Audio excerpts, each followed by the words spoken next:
जय जय श्रीमन नारायण। मैं सीता श्रीनिवास।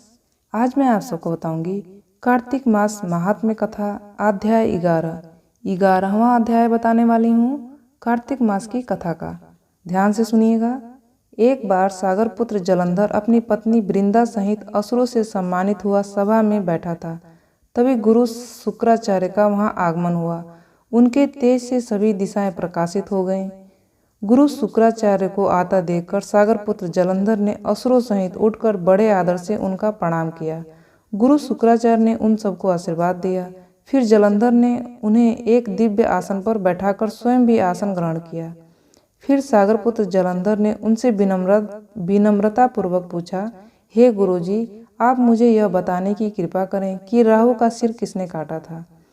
इस पर दैत्य गुरु शुक्राचार्य ने विरोचन पुत्र हिरण्यकश्यपु और उनके धर्मात्मा पौत्र का परिचय देकर देवताओं और असुरों द्वारा समुद्र मंथन की कथा संक्षेप में सुनाते हुए बताया कि जब समुद्र में अमृत निकला तो उस समय देव रूप बनकर राहु भी पीने बैठ गया।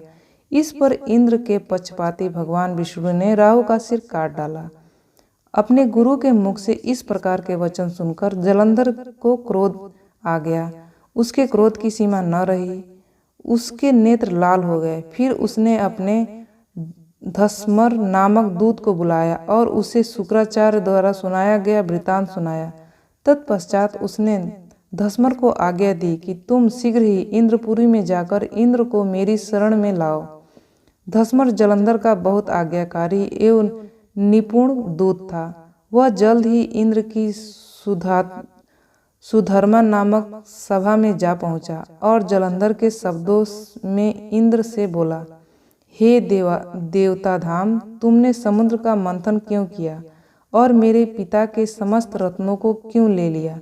ऐसा करके तुमने अच्छा नहीं किया। यदि तू अपना भला चाहता है तो उन सब रत्नों एवं देवताओं सहित मेरी शरण में आ जा, अन्यथा मैं तेरे राज्य का ध्वंस कर दूंगा।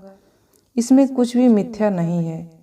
इंद्र बहुत विस्मित हुआ और कहने लगा, पहले मेरे भय से सागर ने सब पर्वतों को अपनी कुक्षी में क्यों स्थान दिया और उसने मुझे शत्रु दैत्यों की क्यों रक्षा की।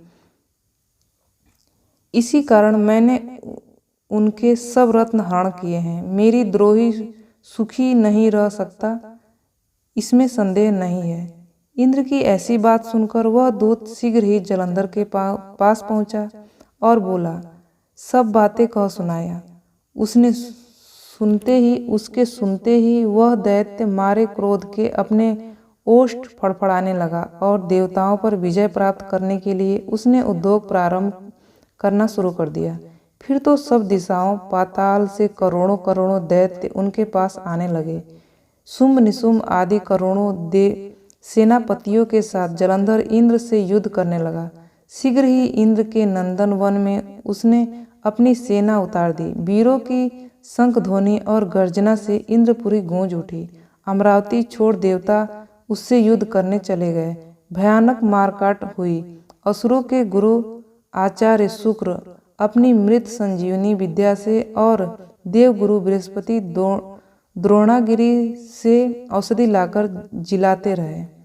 इस पर जलंधर ने क्रुष्ट होकर कहा कि मेरे हाथ से मरे हुए देवता जी कैसे जी जाते हैं। जिलाने वाली विद्या को आपके पास है। इस पर शुक्राचार्य ने देवगुरु द्वारा द्रोणाचार्य से औषधि लाकर देवताओं को जिलाने की बात कह दी। यह सुनकर जलंधर और भी कुपित हो गया। फिर शुक्राचार्य जी से कहा, यदि शक्ति हो तो द्रोणाचार्य गिरी को उखाड़कर समुद्र में फेंक दो, तब मेरे कथन की सत्यता प्रमाणित हो जाएगी। इस पर जलंधर कुपित होकर जल्द ही द्रोणागिरी पर्वत के पास पहुंचा और अपनी भुजाओं से पकड़कर द्रोणागिरी पर्वत को उखाड़कर समुद्र में फेंक दिया। यह तो भगवान शंकर का तेज था। इसमें जलंधर की कोई विचित्र नहीं थी, न ही कोई विचित्रता थी। तत्पश्चात यह सागर पुत्र युद्ध भूमि में आकर बड़े तीव्र गति से देवताओं का संहार करने लगा। जब द्रोणाचार्य जी औषधि लेने गए तो द्रोणाचल को उखड़ा हुआ शून्य पाया। वह भयभीत होकर देवताओं के पास आए और वहां की युद्ध बंद कर दो बोले, जलंधर को अब नहीं जीत पाओगे। और पहले इंद्र ने शिव जी का अपमान किया था। यह सुन देवता युद्ध में जय की आशा त्याग कर इधर उधर भाग गए। सिंधुसूत निर्भय हो अमरावती में घुस गया। इंद्र आदि सब देवताओं ने गुफाओं में शरण ली। 11वां अध्याय यहीं पे समाप्त होता है।